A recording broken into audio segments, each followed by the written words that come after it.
우리에게 주시는 말씀은 마태복음 22장 37절에서 40절까지의 말씀입니다. 신약성경 마태복음 22장 37절에서 40절까지의 말씀입니다. 신약 38페이지에 있습니다.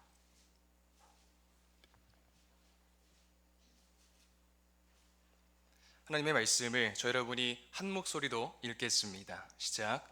예수께서 이르시되 내 마음을 다하고 목숨을 다하고 뜻을 다하여 주 너희 하나님을 사랑하라 하셨으니 이것이 크고 첫째 되는 계명이요 둘째도 그와 같으니 내 이웃을 내 자신같이 사랑하라 하셨으니 이 두 계명이 온 율법과 선지자의 강령이니라. 아멘. 저는 책을 읽을 때 첫 문장이 어떠한지가 참 중요합니다. 설레는 마음으로 첫 페이지를 열었을 때 읽히는 첫 문장에 따라서 앞으로의 내용이 기대되거나 별로 읽고 싶지 않은 마음이 들기도 합니다. 그만큼 이 첫 문장이 미치는 영향력이 참 크다는 생각이 드는데요. 그런 저에게 몇 번이고 눈을 의심케 했던, 도무지 다음 문장으로 넘어갈 수 없게 만들었던 잊지 못할 첫 문장이 있었습니다. 그 내용은 다음과 같습니다. 오늘 엄마가 죽었다. 아니, 어쩌면 어제일까? 잘 모르겠다. 1942년 출간 당시 전 세계를 충격에 빠뜨린 알베르 카뮈의 소설 이방인의 첫 문장입니다. 어머니의 마지막 시신을 보려 하지도 않았고 장례식장에서 눈물을 흘리기는커녕 감정의 동요조차 없었으며 장례식 다음 날에도 평소처럼 바닷가에 수영을 하러 갔다가 여자친구를 만나 영화를 보고 함께 밤을 보낸 남자가 있습니다. 어느 날 친구와 함께 바닷가로 놀러간 그는 우발적으로 아랍 사람을 죽인 뒤 현장에서 체포되어 법정에 섰습니다. 법정에서 사람들이 관심을 보인 것은 그의 살인 경위보다는 어머니의 장례식에서 보인 감정 없는 태도였고, 관습과 도덕과 윤리를 벗어난 그의 행동은 그를 세상의 페룬아로 만들기에 충분했습니다. 잘못을 뉘우치는가? 라는 재판장의 말에 그는 이렇게 답했습니다. 햇빛이 너무 눈부셔서 그랬다. 솔직히 후회라기보다는 어떤 권태감 같은 것을 느낀다. 정당방위로 끝날 수 있었던 사건은 마침내 사형 선고로 이어지고 주인공은 결국 형장의 이슬로 사라집니다. 저자 알베르 카뮈가 만들어낸 악한 캐릭터의 주인공 메르소. 어머니의 장례식장에서 마땅히 흘려야 할 눈물을 보이지 않았다는 이유로 사람들 눈에 비친 그는 감정 없는 냉혈한이 됐고, 그런 사람이라면 계획적으로도 살인을 능히 저지를 수 있다는 심증을 갖게 함으로써 유죄를 선고받게 된 것입니다. 여러분, 이 책에서 저자가 주인공 메르소를 통해 말하고 싶었던 바는 무엇일까요? 한 전문가의 해석을 따르면 이 소설은 언뜻 보면 주인공의 비윤리적이고 비인간적인 행위에 초점을 맞춘 듯 하지만 세상이 정한 규범이나 관습, 타인의 평가나 시선을 의식하지 않고 자기만의 방식으로 살아가는 한 인간의 고독한 싸움을 그린 것입니다. 세상의 통념으로 바라본다면 그는 사회 부적응자이고 마땅히 제거돼야 할 거북한 가시 같은 존재입니다. 이 사회가 정한 도덕의 틀과 게임의 룰을 지키지 않았기 때문이죠. 우리 사회에서 자기 어머니 장례식에서 울지 않는 사람은 사형당할 위협을 무릅써야 한다. 카뮈의 이 말은 우리 사회가 사회적 관습과 규범에 따르지 않는 사람을 얼마나 경계하는지를 잘 보여줍니다. 감정을 꾸미거나 과장하지 않고 굳이 남이 원하는 대답을 하지도 않았던 메르소는 이 사회가 받아들일 수 없는 진정한 이방인이었을지도 모릅니다. 오늘날에도 사회적 규범과 가치관에 짓눌려 고독해도 우울해도 힘들어도 외롭다고 혼란스럽다고 아프다고 말하지 못하는 현대인들이 우리 주변에 너무도 많습니다.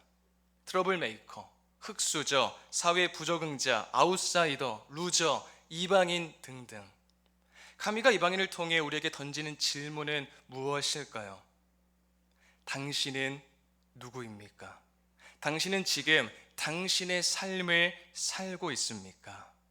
그렇다면 하나님의 말씀, 성경이 이방인을 통해 우리에게 던지는 질문은 무엇일까요? 당신은 당신 주위의 이방인들을 어떻게 이해하고 있습니까? 당신은 지금 당신 주위에 소외되고 배척받고 있는 이방인들에게 그리스도의 사랑으로 나아가는 삶을 살고 있습니까? 우리 주님은 이렇게 말씀하십니다. 내 이웃을 내 자신같이 사랑하라. 오늘 본문은 예수님과 종교 지도자들 사이의 세 번째 논쟁 장면입니다. 바리새인들은 원래 사두개인과 사이가 좋지 않았어요. 그런데 예수님께서 사두개인들을 논리로 이기셨다는 소식을 듣고는 속으로 은근히 기뻤죠. 하지만 그들 중 한 사람은 예수님의 진짜 정체를 시험하고 싶어 했습니다. 그래서 이렇게 묻습니다. 마태복음 22장 36절 함께 읽습니다. 시작. 선생님, 율법 중에서 어느 계명이 크니까? 다시 말해, 당신이 정말 하나님의 뜻을 아는 사람입니까? 그렇다면 율법 중에 가장 중요한 게 뭡니까? 라고 도전한 것이죠. 이 도전에 대한 예수님의 대답은 놀라웠습니다. 어떤 새로운 사상이나 특이한 주장이 아니었어요. 예수님께서는 유대인이라면 모두 다 아는 신명기 6장 5절 말씀을 인용하셨습니다. 너는 마음을 다하고 뜻을 다하고 힘을 다하여 내 하나님 여호와를 사랑하라. 그리고 바로 이어서 레위기 19장 18절에 덧붙이셨습니다. 원수를 갚지 말며 동포를 원망하지 말며 내 이웃 사랑하기를 내 자신과 같이 사랑하라. 나는 여호와이니라. 예수님은 온 율법의 핵심이 하나님을 사랑하고 이웃을 사랑하는 것이라는 두 개의 기둥으로 정리해 주신 것입니다. 여러분, 당시 바리새인들은 자신들이 그 누구보다 율법을 잘 지킨다고 생각했습니다. 11조도 하고 금식도 하고 수많은 종교적 규칙들을 아주 꼼꼼히 지켰습니다. 하지만 그들 안에는 사랑이 부재했습니다. 예수님께서는 율법주의와 공로주의에 갇힌 그들의 사랑의 자리로 끌어내십니다. 너희가 정말 하나님을 전심으로 사랑하고 있느냐? 너희가 정말 이웃을 내 몸처럼 사랑하느냐? 당시 바리새인들과 사두개인, 율법 교사들은 계속해서 예수님을 넘어뜨리고자 시험했습니다. 하지만 예수님은 그들의 꿍꿍이를 다 아셨어요. 그렇다고 해서 피하지 않으셨죠. 오히려 그 자리에 모여있는 무리에게 가장 근본적인 메시지를 전하셨습니다. 내 마음을 다하고 목숨을 다하고 뜻을 다하여 주 너희 하나님을 사랑하라. 여기서 마음과 목숨과 뜻은 분리되어 각기 개별적인 의미로 나뉘는 것이 아니라 우리의 전 존재를 다해 전인적으로 하나님을 사랑하라는 뜻입니다. 내 생각도 감정도 의지도 생명까지도 다 들여서 내 모든 것을 올인하여서 하나님을 사랑하는 것, 그것이 가장 큰 계명이라는 말씀입니다. 또 예수님이 이렇게 말씀하셨죠. 내 이웃을 내 자신같이 사랑하라. 유대인들은 이웃이라 하면 보통 자기 민족만을 생각했습니다. 하지만 예수님은 산상수훈에서 이미 이웃의 범위를 원수까지 넓히셨습니다. 결국 예수님의 말씀은 내가 좋아하고 내가 원하고 내게 유익이 되는 사람들만 골라서 이웃으로 삼고 사랑을 하는 것이 아니라 모든 민족, 모든 사람을 이웃으로 여기고 자기 자신같이 사랑하라는 것입니다. 마지막으로 주님은 이렇게 선언하십니다. 오늘 보면 40절 함께 읽겠습니다. 시작. 이 두 계명이 온 율법과 선지자의 강령이니라. 아멘. 하나님의 말씀, 성경 전체가 결국 하나님 사랑과 이웃 사랑이라는 큰 두 기둥으로 요약된다는 것입니다. 여러분, 치열한 일상을 살아가다 그 끝에 이르러서 우리 일생을 창조주 하나님 앞에서 결산하는 그때 우리에게 남는 게 무엇일까요? 재산일까요? 명예일까요? 내가 지킨 규칙들일까요? 돈, 주식, 코인, 아파트 이런 것들일까요? 결코 아닙니다. 끝에 남는 건 사랑 하나뿐입니다. 하나님을 전심으로 사랑했는가? 내 주변의 이웃을 내 몸처럼 사랑했는가? 주님은 우리에게 이 질문을 반드시 물으실 것입니다. 혹 어떤 분들은 난 적어도 남에게 피해 준 적은 없다라고 말씀하실지 모르겠습니다. 하지만 이것만으로는 부족해요. 우리가 하나님을 사랑하는 마음이 없다면 이웃을 사랑하는 손길이 있을 수 없고, 이웃을 사랑하는 손길이 없다면 우리 신앙의 본질이 빠져 있는 것입니다. 우리는 때로 예배를 드리면서도 마음은 다른 데 가 있을 때가 많습니다. 이웃보다 나 자신을 먼저 생각할 때가 많습니다. 동료의 아픔을 알면서도 모른 척할 때가 있지요. 가정에서도 마찬가지입니다. 하루하루 살아가다 보면 가족은 늘 가까이에 있으니 오히려 더 쉽게 무시하기도 하고 말로 상처 주기도 합니다. 그러한 우리에게 주님은 말씀하십니다. 내 자신같이 내 몸처럼 사랑하라. 내 몸이 아프면 누가 시키지 않아도 자연스럽게 돌보듯이 내 가족이, 내 동료가, 내 이웃이 힘들어할 때 함께 울어주고 기뻐할 때 함께 웃어줄 수 있어야 하는 것입니다. 로마서 12장 15절 함께 읽겠습니다. 시작. 즐거워하는 자들과 함께 즐거워하고 우는 자들과 함께 울라. 이것이 바로 하나님을 사랑하는 사람이 지닌 이웃을 사랑하는 삶의 모습입니다. 여러분, 참된 신앙은 하나님 사랑과 이웃 사랑에서 드러납니다. 정말 하나님을 사랑한다면, 내 전인을 다해서 내 전부를 올인하여서 진정으로 하나님을 사랑한다면 그 사랑은 반드시 옆에 있는 사람에게 흘러가게 되어 있습니다. 이제 더 이상 나는 남에게 피해 주지 않았으니 됐어 라는 말로는 충분하지 않습니다. 하나님을 첫째로, 그리고 이웃을 내 몸과 같이 사랑할 때 우리 삶이 달라지고 교회가 변화되고 세상이 회복될 줄 믿습니다. 이철환 작가가 쓴 연탄길 시리즈 중에 연탄길 3이란 책 속에 나오는 감동적인 이야기가 제 마음을 크게 울렸습니다. 그 내용을 여러분께도 소개해드리고 싶습니다. 어느 가정에 한 아버지가 있었습니다. 사업이 무너진 뒤 중풍으로 쓰러져 반신이 마비되고 말도 제대로 할 수 없게 되었습니다. 하루 종일 누워서 천장만 바라보는 시간이 이어졌어요. 그런데 아들 성준이가 서울의 좋은 대학에 합격했다는 통지서를 들고 왔습니다. 가족은 너무 기뻤지만 동시에 마음이 무거웠습니다. 병원비도 감당하기 힘든데 등록금에 생활비까지 어떻게 감당할 수 있겠어요? 결국 어머니는 차마 입에 닿기 힘든 말을 꺼냅니다. 성준아, 등록금 못 내면 어쩌지? 이 말을 들은 아들 성준이는 실망과 분노에 집을 뛰쳐나갔습니다. 며칠 뒤 성준이는 집으로 돌아왔어요. 그런데 그 순간 문틈 사이로 들려오는 아버지의 목소리를 듣게 됩니다. 중풍으로 말을 더듬거리며 누군가에게 전화를 하고 계셨습니다. 제가 신장을 팔 수는 없겠습니까? 아들 등록금 때문에 제발 부탁드립니다. 그 순간 성준이는 아버지의 사랑이 어떤 것인지 깨달았습니다.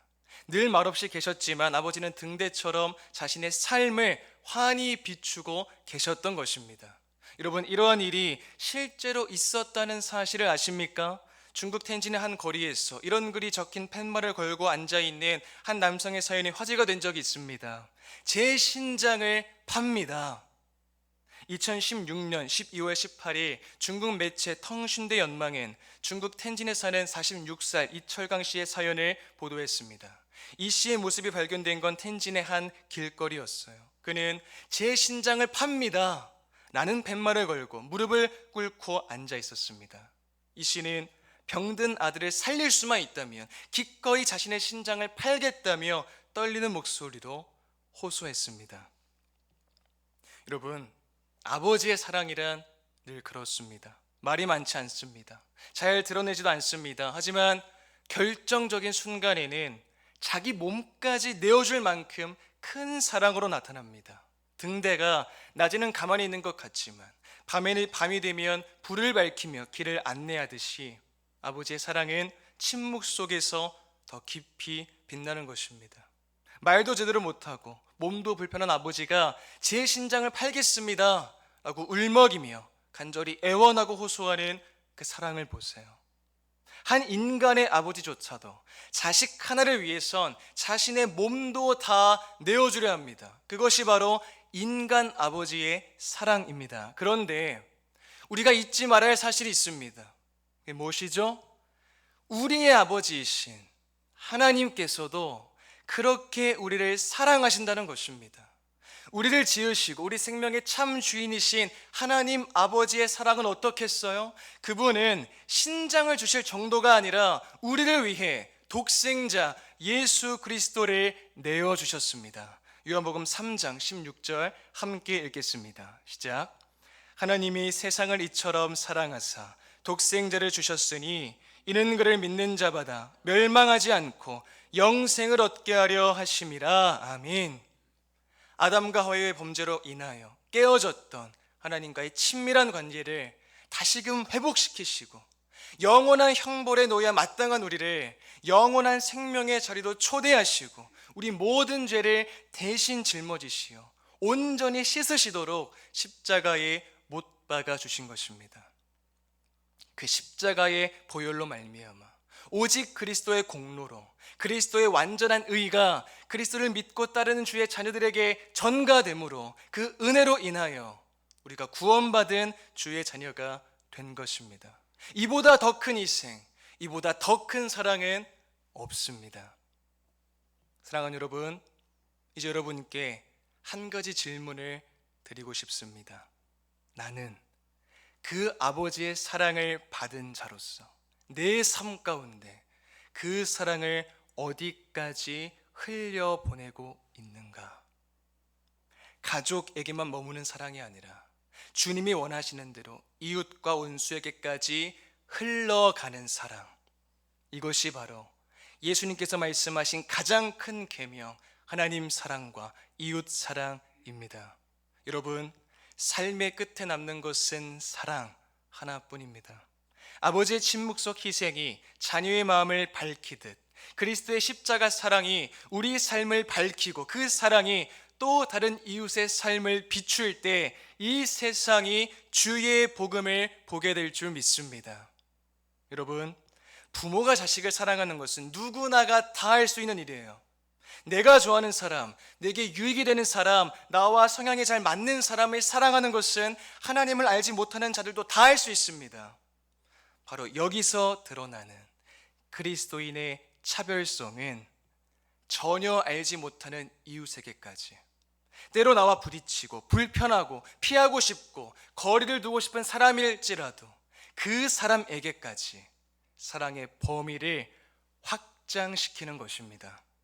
하나님을 사랑하며 오직 하나님이 주신 긍휼한 마음으로 내 이웃, 나의 이방인을 나 자신같이 사랑하는 것입니다.